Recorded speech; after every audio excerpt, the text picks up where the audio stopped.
نبدأ؟ السلام عليكم جميعا.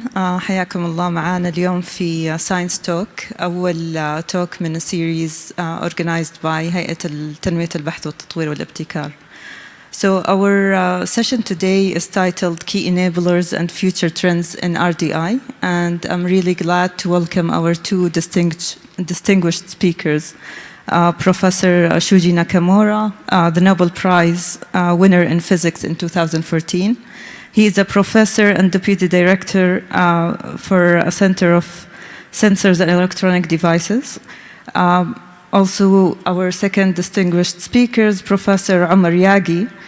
He's a chair professor of chemistry in University of California, Berkeley, and he won the King Faisal Award back in 2014. He's also recently awarded the Saudi citizenship, so congratulations, Professor Omar.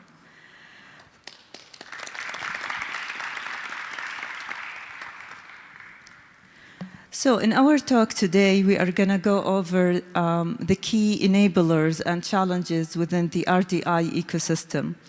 And as we all know, under the vision of 2030, the Kingdom has developed a national vision and strategy that looks into the post-oil future and imagined a thriving knowledge-based economy with globally competitive skills.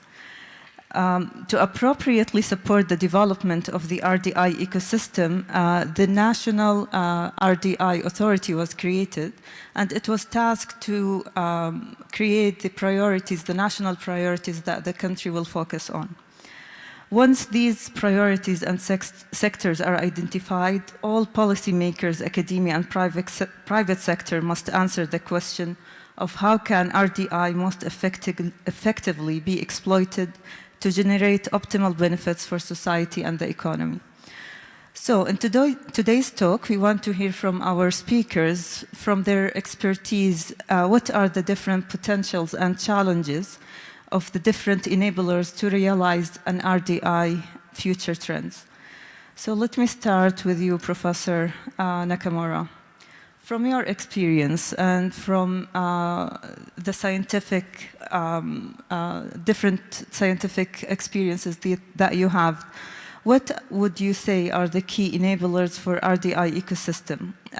What are the key elements that we need to have available in order to realize or excel within research and development and innovation? For me, very difficult question. So ecosystem. So ecosystem is why it's important is I think basically global warming is getting a serious problem. So that's the main reason. So most important thing is that all people understand what's going on Earth in the view of the global warming. So I think education is very important, so especially young people, they have to understand what's going on global warming. So education is most important, and next, government policy. Government people understand this problem, but when they try to make a policy, already, for good example, the United States, 50%, congressman fighting. Yeah. So they cannot make decision. So I think all of countries same problem. Always, half people want to do this one, other half people always against. That is politics. So those are things are very big problem. So I think. Only choice is just educate young people. We expect young people, change the whole world in the future. So, but the current policy problem, we cannot change anything, no way. But through the education, we expect that young people change the future. I think that thing are most important. Thank you so much. So education is a key element, and policy is an enabler, and policy between public sector, private sector, and trying to link the gap between the different parties of the ecosystem. Professor Omar, what would you add to that? Yeah, I would say that as researchers and as far as the research that we are pursuing, I think it's becoming more and more urgent to link the research that we're doing to a problem facing society. And I don't mean it that we should pick a problem society has and then go and do the research to solve it necessarily, but that we need to ask very difficult questions, very challenging questions, intellectual challenges that we need to address in the lab. When we address intellectual challenges, they lead to many different ways of thinking. And then that can lead to a wonderful solution to a societal problem. And so I like this bottom-up approach, but it's becoming more and more urgent for us to link what a researcher does in the laboratory. Like me, for example, I'm a basic scientist, I'm a chemist, but to link it all the way to society. And that means that not only do you do chemistry, but you do engineering, and then you make machines that demonstrate what your materials can do, something I think both I and Dr. Shuji have done in our respective research. Once you do that, now you can link up not just, when I say society, you're linking up to government, you're influencing their policy, because now they're saying, okay, we can invest in this. Our money is we're doing something productive with our money, but also you link up with industry. So I think no longer are the scientists of the future is able to just hide from societal problems and just do basic research. I think it's the young people that are, or I call them the emerging scholars, are going to have to do the entire spectrum of activity so that they are making the maximum impact. Wonderful, I totally agree. Maybe following up on that, as scientists, sometimes we are accused that we are very much into our labs. We think about problems that don't have a direct link with current issues or challenges.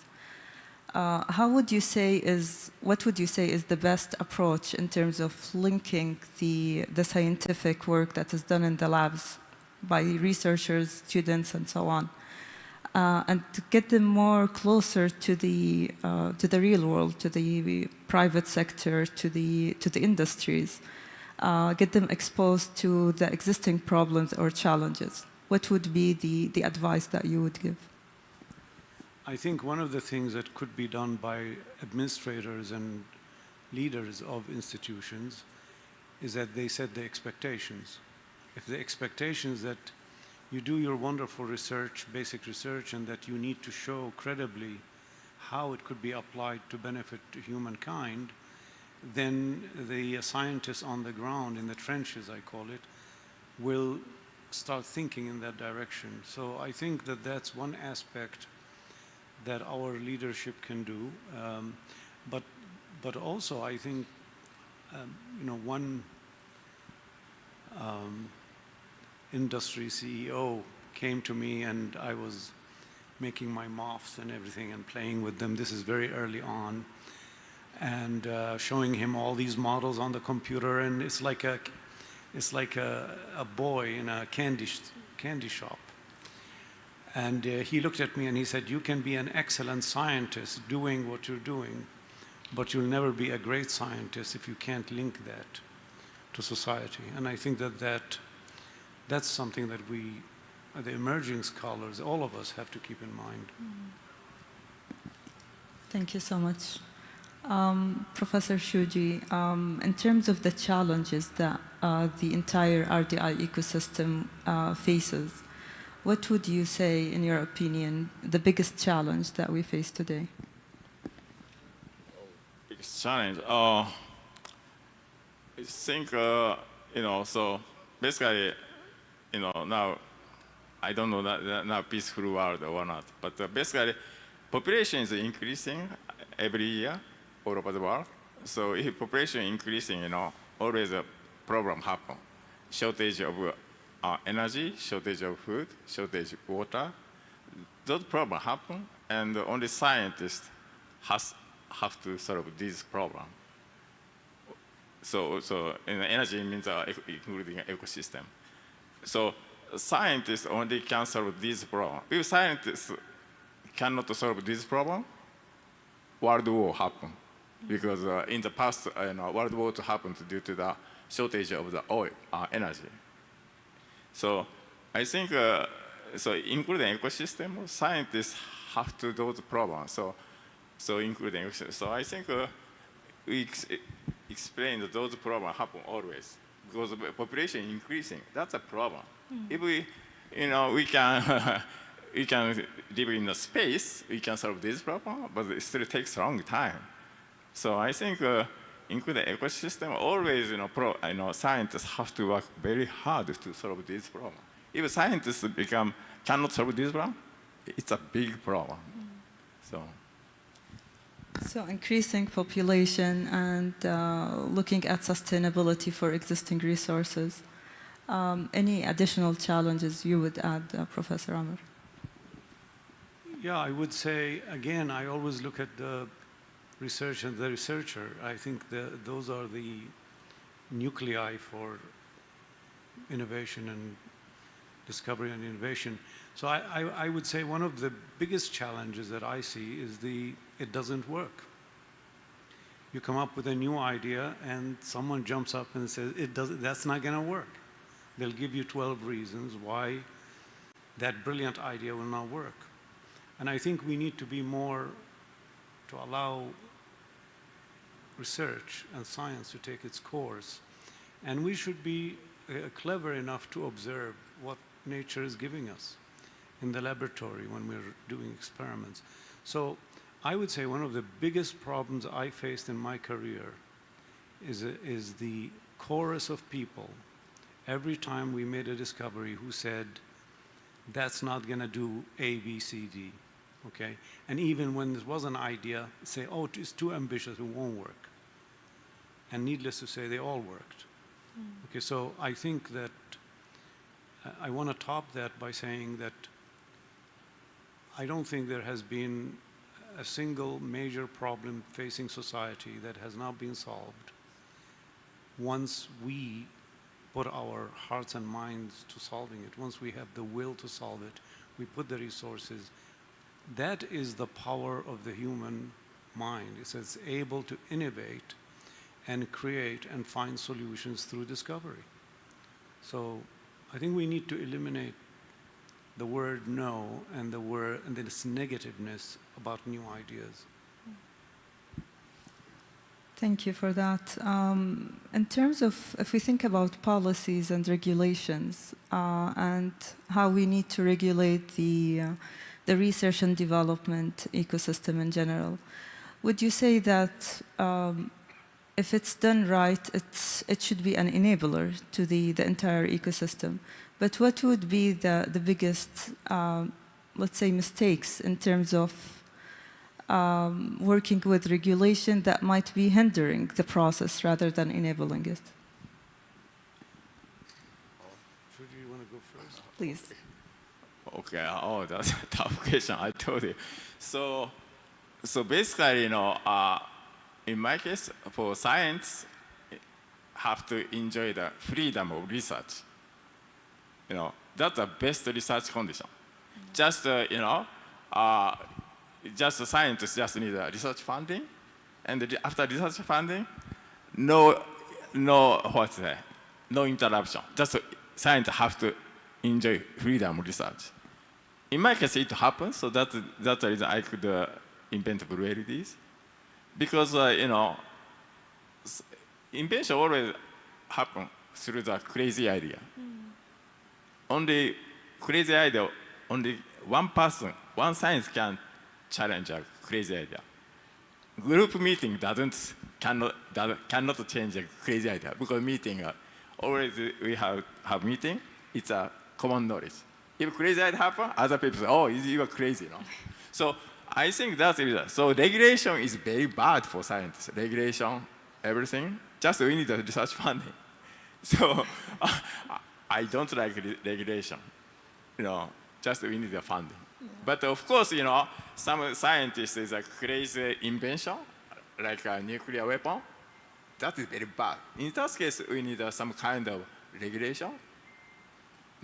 Scientists have to work for the benefit of human mankind. Like Oman's research is water, because we have problem shortage of water. Those ones he have to enjoy freedom research. But for crazy scientists, crazy, those things, nuclear weapon, we need a regulation.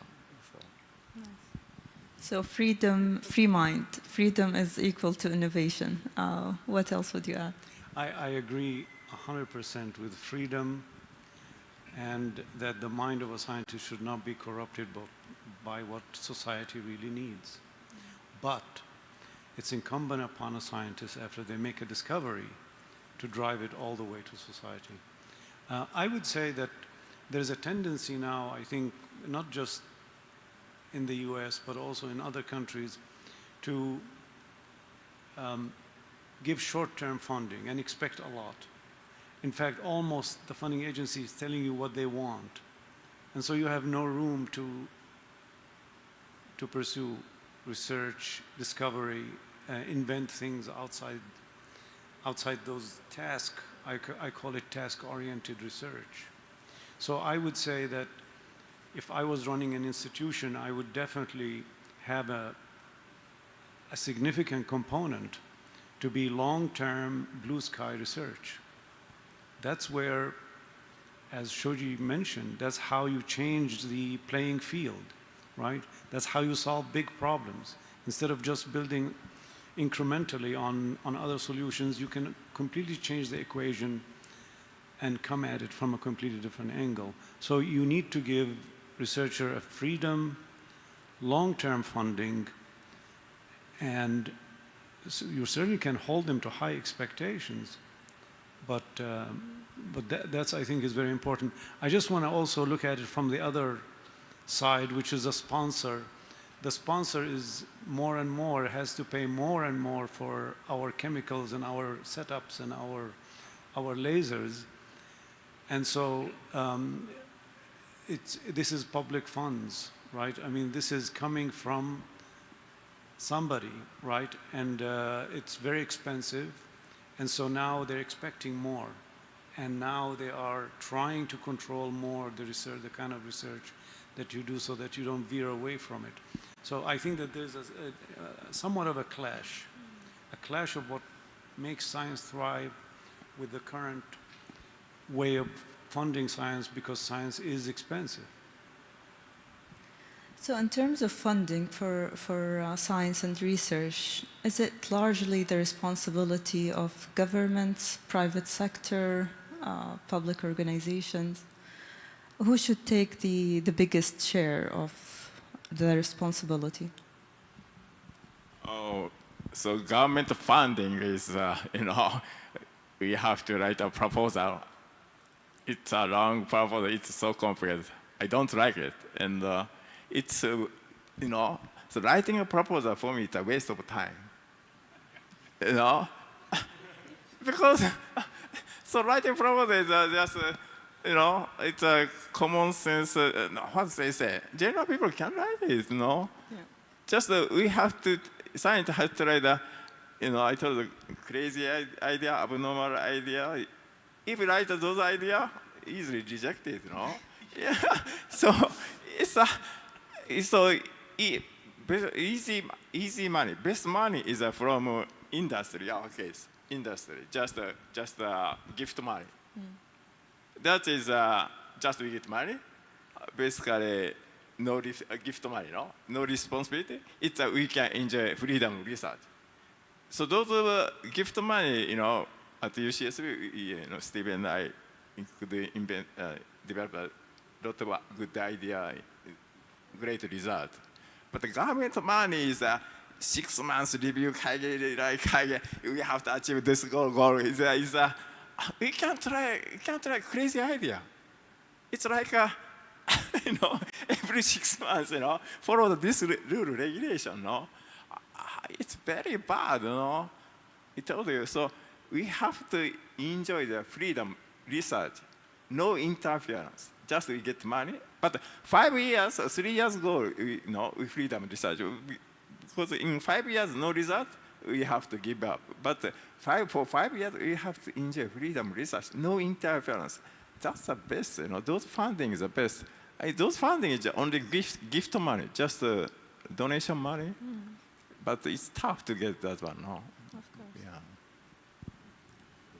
I mean, governments have to fund the research for the benefit of the society. I agree, I don't like proposals. But I also think that you shouldn't be getting a grant if you don't have a well thought out idea, right? If it doesn't excite somebody. But I think what Shoji is saying is that the minute you write a creative idea in a proposal, I mean, this just happened to me about 2 months ago. I was proposing to use,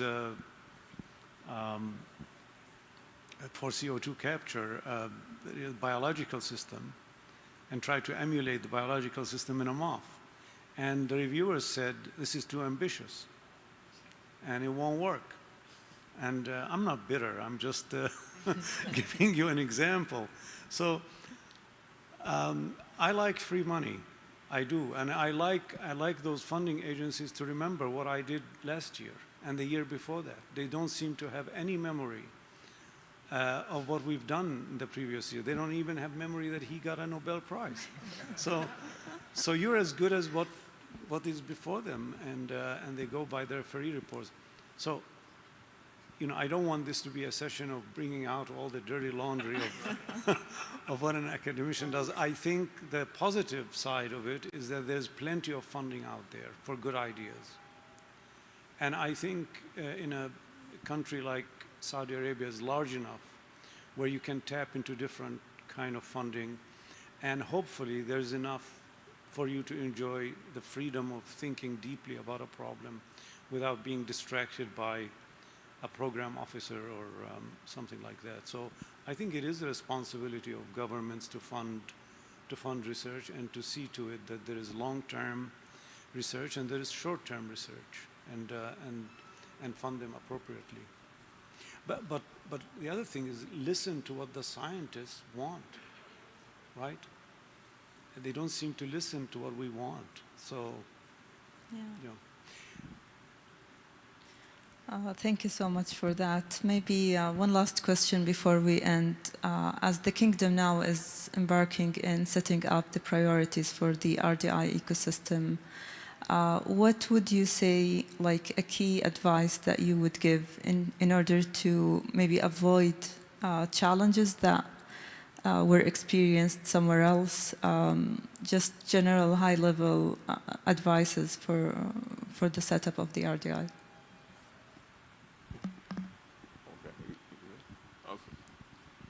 I think already I told you, so, just ecosystem, at first you have to find a very good young scientist. So young scientist I want to do this ecosystem research, and he's very, motivated person, and he or she has a little bit crazy idea. So just give him, funding. And so in 5 years, I think 5 years, you have to try your own idea. And then no interference. No? And in 5 years, definitely they are very good. They get some result of the ecosystem, something. And in 5 years, they cannot get anything. So they have to quit and they have to try different thing again. So I think that's the best way. I think, in my case, I didn't tell you that, because I work for a small company, chairman is like to me, so he gave me, always funding for me. 15 years, almost 20 years. No interference, zero. So I could do anything myself. So that is a perfect research. I could enjoy the research freedom for 20 years.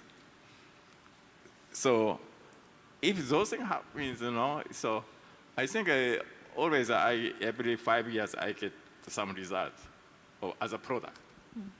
So 5 years ago, so government funding also 5 years, coincidence. So, always 5 years. So I think you should try this thing, and at first you have to find a very good young scientist. I would make 2 points about that. One is that when you're setting up your priorities, remember that you're trying to solve scientific technological problems, and they should be problems of general nature that affect not just the kingdom. Of course, you have to certainly do that, but also that they are at a level where they propel you also to an international level. So you shouldn't just solve kingdom problems. You should keep in mind that the bigger prize is really solving the world's problems, because the world is connected. The other point I want to make is about, again, the researcher, is that I think we should not hesitate in giving a lot to people who do above the average of their institution. So if anybody rises above the average, how high they rise is how much more you should give, and without hesitation. That's the best investment you could make in building science in an institution or in a country. Wonderful. So investing in the human capital and the young scientists, and looking at problems that are local and have a global impact as well. Thank you so much for these inspiring and very thought-provoking ideas. Maybe now I can open the floor for some of the questions from our audience, if anyone would like to ask our speakers.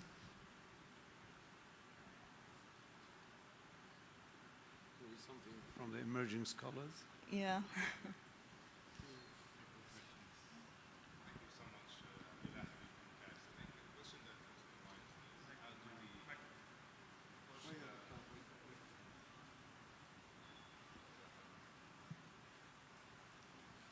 Thank you so much for the talk. Abdullah Habib from CAX. The question comes to my mind: how do we help the industry here in Saudi Arabia to invest in research, and how do we make them part of this ecosystem? What's your thoughts? How can we duplicate the process of a successful country? Thank you. Industry wants to plug into novel research that distinguishes them from their competitors. So if you have something unique and relevant to a societal problem, they will come. They will knock the door down and they will take it. But if the research that is going on, let's say in a particular lab, is just incremental, then why should they go there? They'll just go to the top person in that field and get the same deal, right? Except, the same deal, meaning they'll pay the same amount of money but get much more.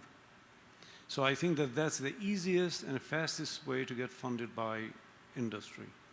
You just have to pick a problem, find a unique solution to it, they'll come. And in my own research, if you take what I call materials to machines to show how your material is operating in a machine, that's a magnet for industry.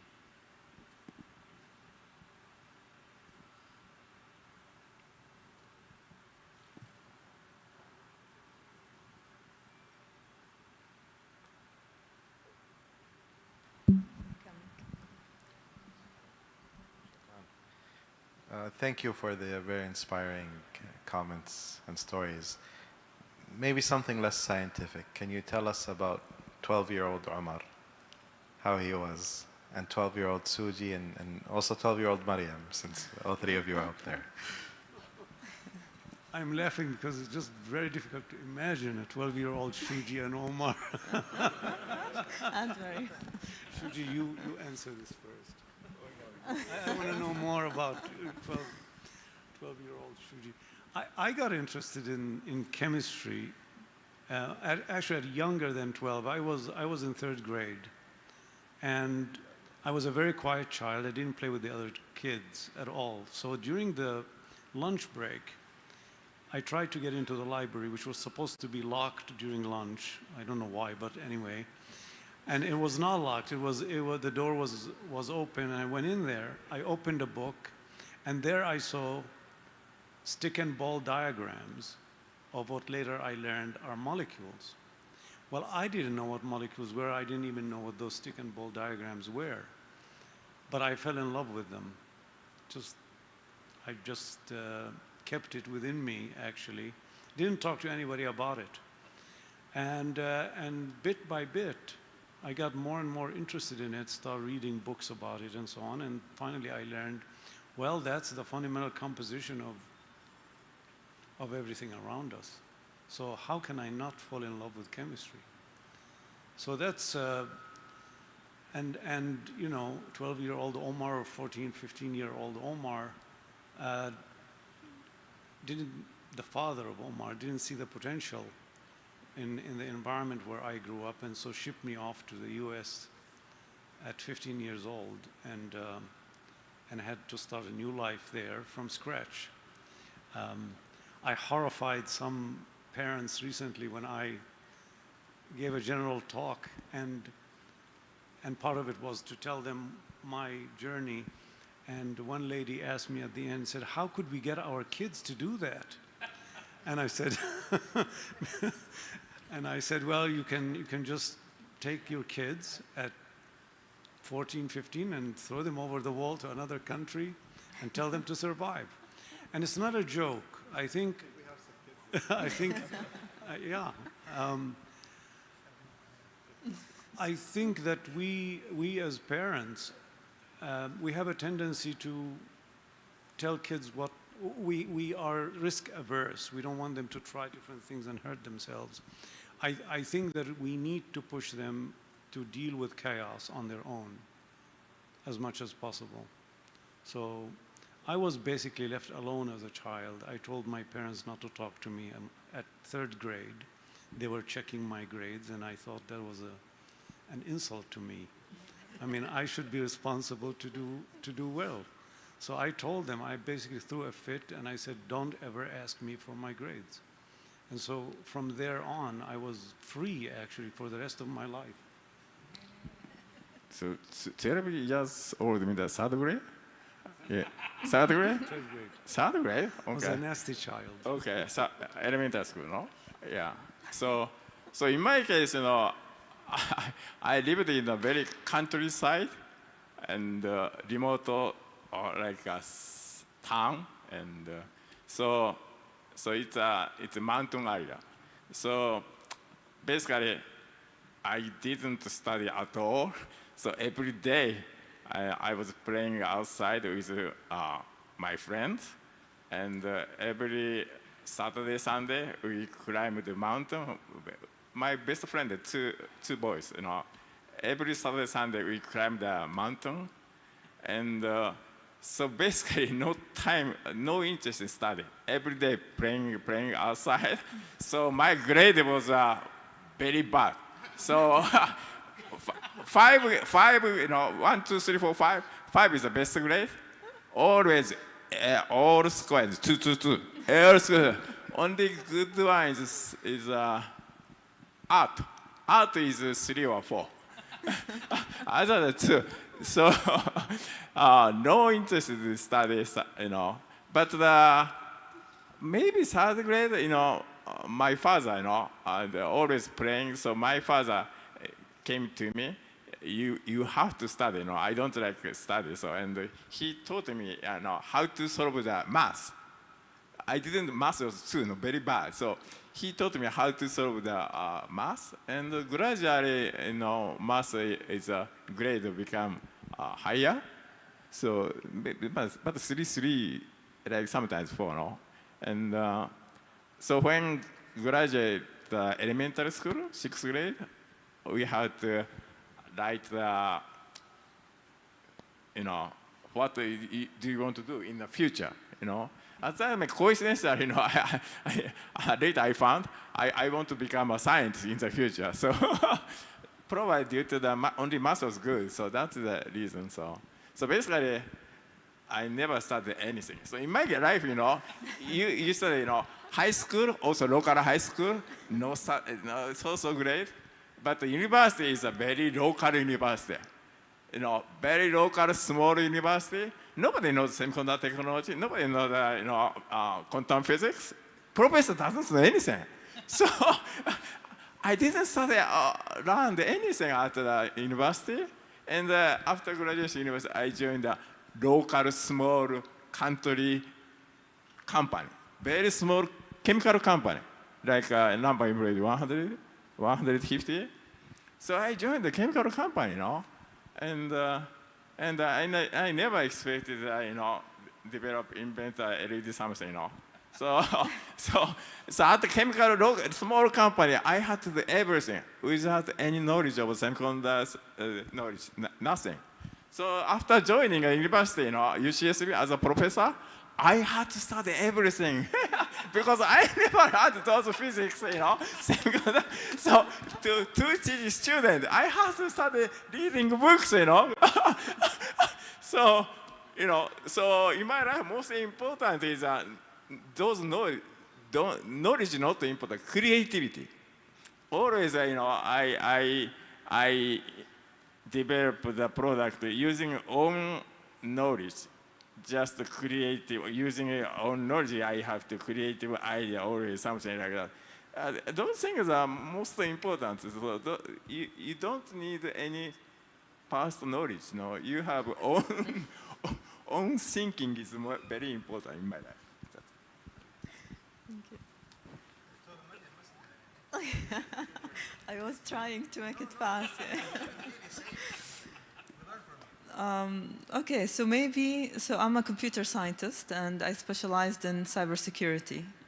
What got me into this field? Back in, I think, 8th grade, we had a class and the instructor was absent, so another teacher came in to fill in her place and she started explaining to us about the binary system. How do you write, for example, letters in 0-1 format? How do you count from 1 to 10 in 0-1 format, and so on? And because I was fascinated by puzzles and solving problems, this just opened my eyes. Like, I was so excited to understand more about how the computer works. How you write like letters and it gets translated to zeros and ones and then decoded again into letters and so on. So from that day, I knew that this is the specialty that I want to study. This is the career path that I'm getting into. So this got me into computer science, and then, of course, cybersecurity with cryptography and solving puzzles and encrypting messaging and trying to decode and decrypt and cryptanalyze some of the messages was another fascinating area that I discovered during my bachelor university time. So that got me into that kind of field. This is a very quick overview for how I got here. Please. I just want to comment while the microphone is getting there, because he didn't study. I completely skipped high school. so I saved the time. Okay, my name is Faisal Gandhi. I'm from Mawhiba. My question is, we certainly as emerging scholars have the freedom, at least intellectually. How can we utilize such freedom within our creative research in the future? What do we focus on as emerging scholars? Thank you. Good question.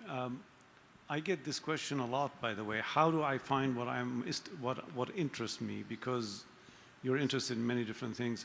I would say dig deep into something, anything, and I guarantee you'll fall in love with an aspect of it. Okay, so the deeper you dig, the more fascinating the questions get. So you'll find your love right there. Yeah, also, I think most important, what do you want to do?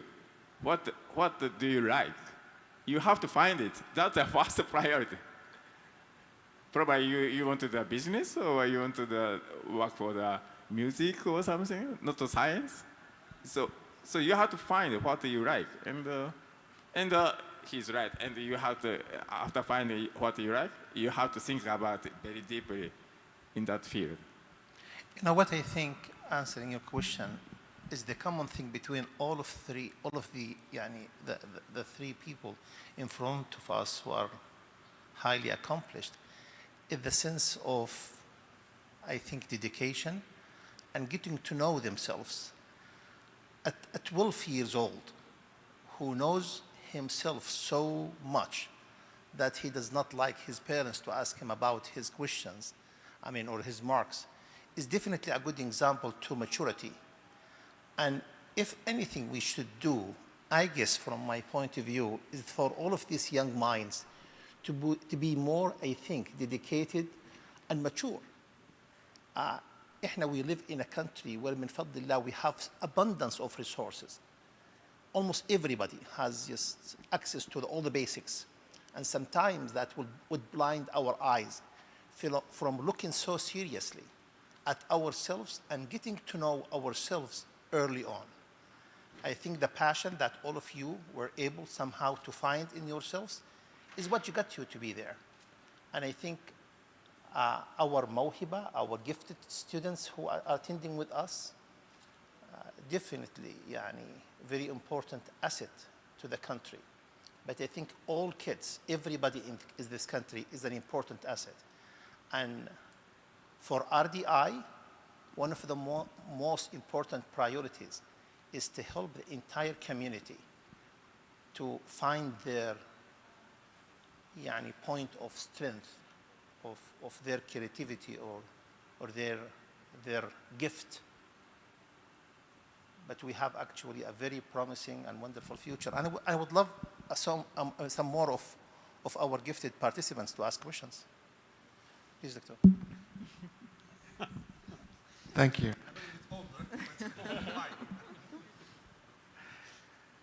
Thanks for the great conversation. In the Silicon Valley, there is a new trend called venture research. Venture research is literally VC funds being set up with almost a research university arm where researchers can come in, have full freedom to investigate new ideas, and once an idea is proven to be a successful product, then they spin them off as their own company to make it happen and make it a true business. I'm curious, what are your thoughts on that? I think here is a professional venture company, Umesh and Steve. They founded how many companies? 2, 3, or 4? I think I recommend to ask Umesh or Steve instead of me. Steve? Okay. Okay. So, Silicon Valley very interesting. When I moved to the UCSB, one of the top venture capitalists called me, and I, when I moved to UCSB, my office, first week every day phone call. I took a phone call, all phone call from venture capitalists. Yeah, and next week, I already when I took a phone call, my English so bad. So I understand. And one, they asked me, why don't you start a company? We want to invest, And any condition is okay, But I said, no, I cannot understand English. I don't know American living. I don't know anything American, so I rejected. But one day, one of the top venture capital, Silicon Valley top venture capital came to UCSB suddenly without appointment, and I don't want to meet him, because I have no intention to start a company. But Steve says, oh, he is a top venture capital. He's very rich, You have to meet him, And I met him with Steve, But anyway, I rejected, But maybe 1 or 2 years later, our student write a very good paper, and venture capital reading that paper, and then after reading, this time you have to start a company, no? And Steve said, oh yeah, now we can start a company. So basically, and the venture has to give money without any proposal. Just free money. Oh, you start a company. I can give you any money, no? Yeah, how much money you need? No document. Japanese venture capital, they ask a lot of document, endless, So this is venture capital. Immediately you can start a company. If you are famous, you have a noble idea, no proposal, just free money. But if you get a lot of money, venture capital, later a lot of obligation to venture capital, they want to control the company. You have to be very careful. But this is Silicon Valley. It's easy to start a company. You have a new idea. You have achieved a great thing, something. I think this is only Silicon Valley. I talk with other countries. Silicon Valley is the best place to start a company in the view of this funding. Yeah, Mark, you have a company now. No, I mean, I don't want to add anything to that. I have exactly the same experience as he is, and I dislike it immensely. So that's why as soon as I create something like that, I want to find a CEO that can lift me out of it. So I wanted to go back to the emerging scholars question because it's quite intriguing. I would say you would be very fortunate in life to find, I mean, Shuji said that to find what you like. But of course, you don't know what you like. So I said, dig deep, and you will find what you like.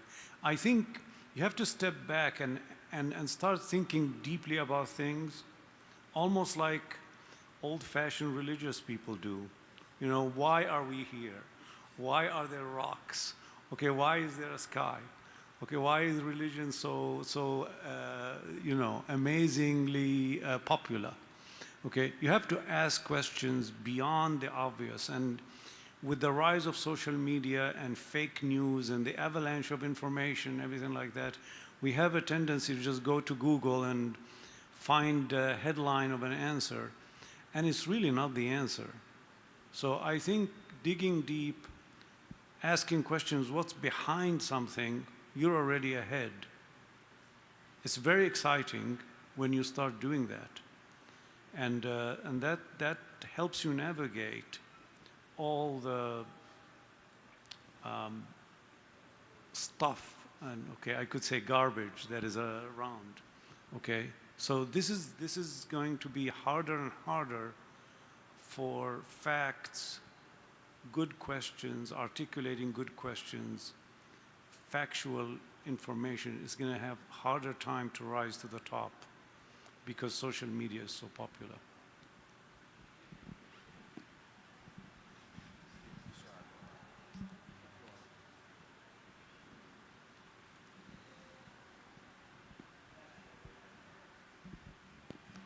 Good evening, everyone. I'm very pleased and honored for attending this science talk. I'll introduce myself. My name is Hala. I am a graduated dentist from King Saud University. I'm doing my internship now.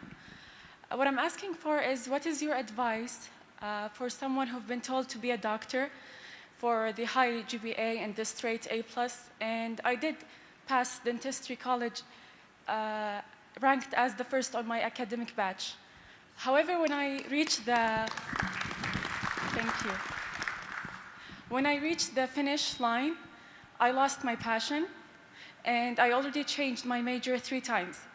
I started in the biology science, then as a medical doctor, then I changed to a dentist. So what's the problem? Now I am interested in technology. So what is your advice?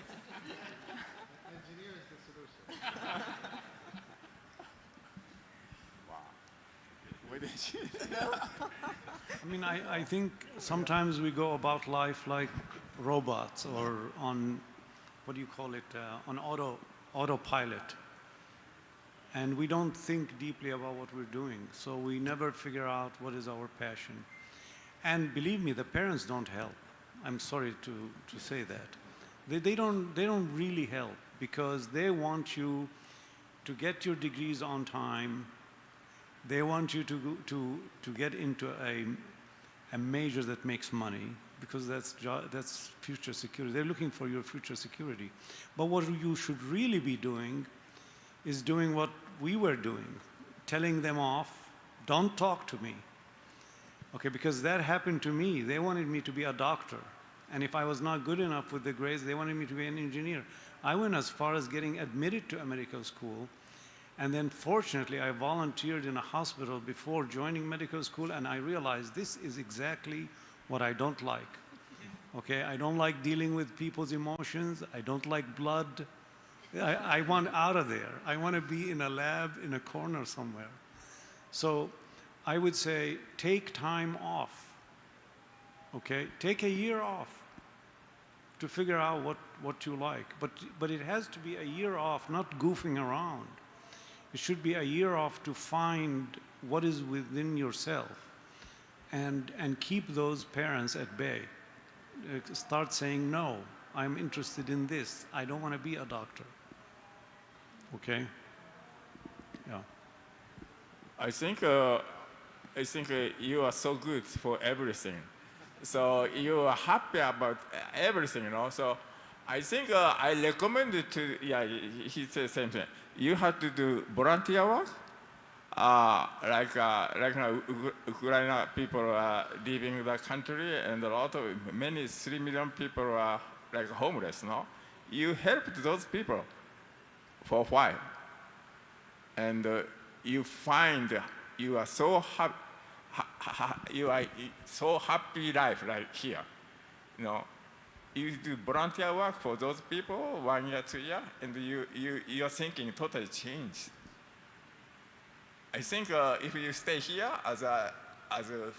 enjoy everything happy, is not good for your life, because you have no incentive to work for very hard, no, right now. So I think I recommend to volunteer work for those people for 1 year, 2 years, and you can find something, and return back. After finding something, you should come back and what you have to do, what you want to do. May I say something also? Well, that's a good suggestion. You can come to Berkeley to help the homeless there. But I want to turn that thing around and just say that you have been blessed with being smart to learn all these different topics and different professions. It's your responsibility, not your enjoyment, your responsibility to society to pursue one of those. Okay, and once you start thinking in that way, you will fall right in place. Is that when you think about the people who are solving the world's problems, they don't amount to more than 0.001% of the world population. It's us. It's the scientists and the engineers and the technical people are the ones who are solving the real problems in the world. So it's your responsibility. You don't have the luxury to say, oh, I'm not interested in this, and I'm not interested in that, and I'm not interested in that. I don't know. I'm all confused. That is not cool thing, because I know the young people, I get a lot of this saying, oh, when you were growing up, you didn't have a choice. You didn't have the opportunities that I did. Well, that's rubbish. I always had opportunities. Okay, so because parents say, you should be broad in your knowledge, that's rubbish. That's complete rubbish. I mean, you are naturally broad in your knowledge because you're curious and you are where you are now. So I think that we do have a duty and obligation to society, that we are blessed to have advanced to a level where we can solve real problems. So it's not just about us, okay? I hope that young lady will still talk to me. Hello, I'm Yazen. I'm a researcher at the Ministry of Agriculture.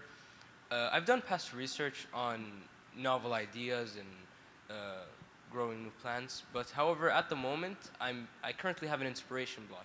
Getting new ideas doesn't come as easy as it used to be. My question is, how exactly do you inspire yourself when you find these roadblocks where you can't generate these ideas? It's not, I have the time to do research and read into everything. However, finding new ideas does come harder than it used to. So how would you get around this? As you, both of you, have mentioned in your talk that getting new ideas and breaking the glass ceiling is part of what made you who you are today. So how would you get around that? Oh, okay. So my experience is like this. So initially I developed the conventional red LED, developed conventional red LEDs. At that time, many companies already making a product and a lot of papers and patent. So I always read those papers, patent, and I tried to develop a red LEDs. So unintentionally, I copied those techniques because I read those papers. So I made a product, but same product. But when I tried to blue LED, develop a blue LED, intentionally I didn't read papers, patent at all. Just I did, like emulsivity growth, and I get the result of the growth, no? So I only think about how to solve this growth problem. Experimental result, I think about own idea, how to improve. I did intentional, I didn't read the paper. It's easy, just experimental, think about why I got this result. So next growth, what should I do? That is my own idea. I mean the creative idea. Own idea is a creative idea. So just think about the experimental result and using your own idea. Don't look at other people, just don't read any papers. Just think and feedback, next growth, next, and the device, same thing. This is your idea, means a creative idea. Only your idea, creative idea. That is the most important, So without any knowledge, it's bad. You have to study at the basic thing, but the basic, knowledge, you have to think about your idea, only your idea. That is a creative idea. And, creative idea means that you can publish paper, strange idea, strange result, So that's the reason I try to develop blue LED, always I use own idea. And totally this finding result totally different from other group. So that is the reason I could win the Nobel Prize. So it's easy. Don't read any paper, just experiment. That's it. Very efficient. Just the reason I could invent the blue LED only 3 years. It's only 3 years. For red LED, conventional red LED, infrared LED, I have to spend 10 years, no result. So your idea, creative idea, just you think about the experience with your, knowledge. That is most important. I couldn't agree more. You get ideas by doing, okay, not by sitting at your desk thinking and reading other people's papers, which are full of mistakes and full of biases. When you really read those statements that they make and you say, what are the facts? Show me evidence. They're just, they don't have facts. Okay, so I rarely ever read the literature. Don't tell anybody. I have, when I became professor, I never read the literature. My students, of course, read it, but what I'm trying to say is that when the power of doing is that you develop your own way of thinking. Well, that's what he just said. That's creativity. But when I have a student that has read 15 papers on a topic, I guarantee you they will not come up with a new idea. They come up with an incremental idea. So the best and easiest way to get a new idea is do it. Go to the lab and do it. Go to your plant and start messing with it. Whatever you have, start playing with it. Do it. And ask questions and try to answer them, and you will get a lot of ideas. So one last question. Hi, good evening. My name is Adia Al-Mu'min, an assistant professor in King Saud University. Thank you for being here. We're delighted to have you in Saudi. So Dr. Umar and Dr. Shuji, you mentioned several times in this talk a good idea and then a crazy idea. And then you mentioned that whenever I assume a crazy idea, I would pick up the phone, call a CEO, and convince them. How do you do that? How can we make industry more interested in our good, crazy ideas? They're not. They're not. The very first thing they will say, did you demonstrate that? Okay? Did you validate that? Can you give me a sample? Okay, could we have data? They're not interested in new ideas. They're interested in doing and data and stuff that they can then assess. So, yeah. How do you approach them? I mean, I don't approach them because I don't have a product. I don't approach them until I have a product. In fact, they come to me when I have a product. But that product has to be unique. The way you get it, now you can see a pattern, right?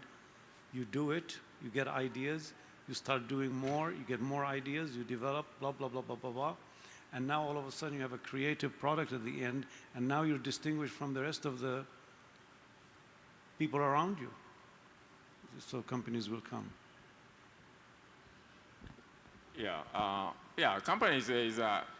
Company has to make a product immediately. Making a profit is the most important thing, not research. Nowadays, a company doesn't want to do any research to save money. So research means, I told you, you have to try crazy idea. Only university can do this. So university, you're a professor, you can do it, you can try.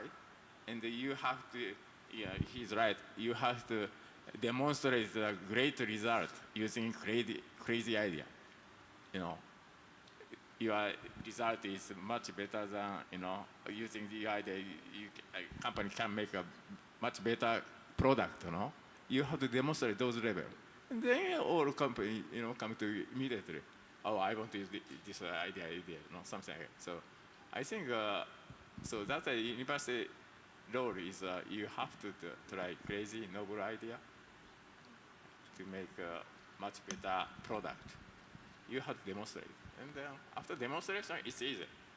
Today I took the SRT, it's a crazy idea, and we demonstrate some results. Now your company is coming, and the government want to fund something, So yeah, just try crazy idea at the university. So you are good position, Professor.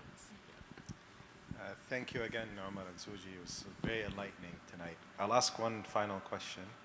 Again, not scientific. So 80-year-old Omar, looking back, the things you're most proud of, the things you might want to change, any advice you would like to share?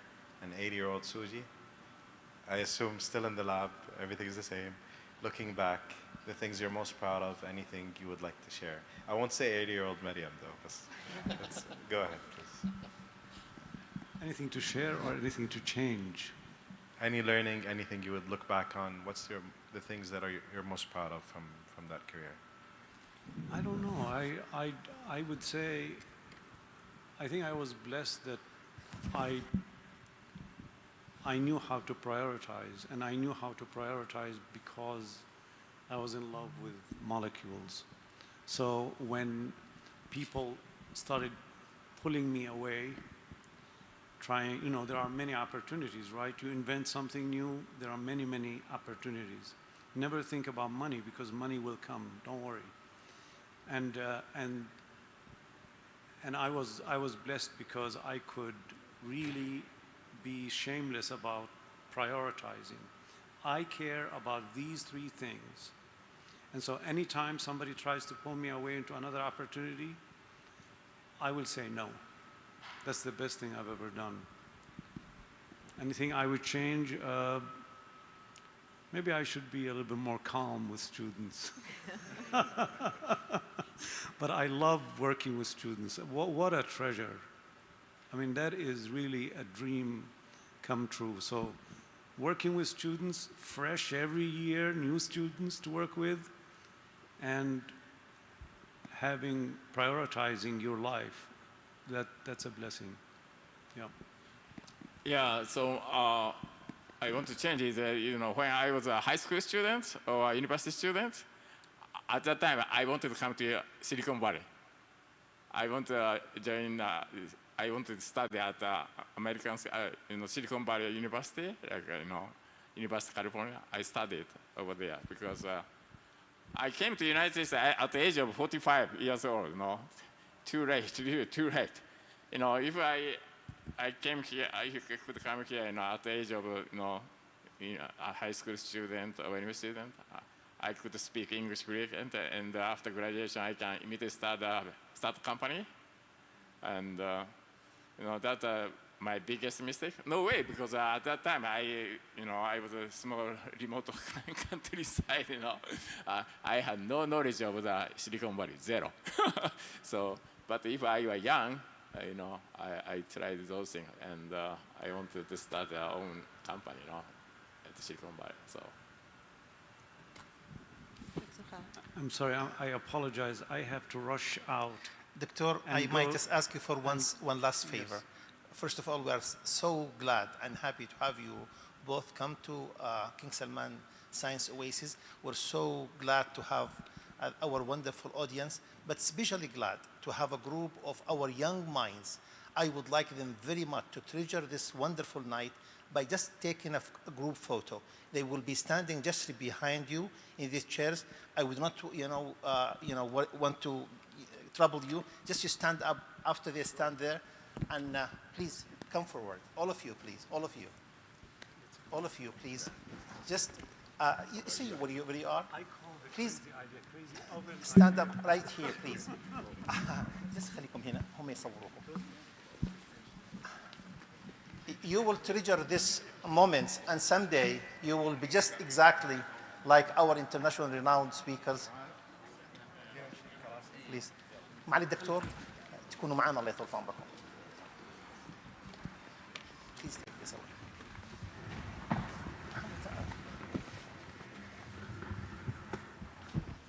معالي الدكتور. معالي الدكتور منير. Please. الله يطول في عمرك. الله يطول في عمرك. Please. Please.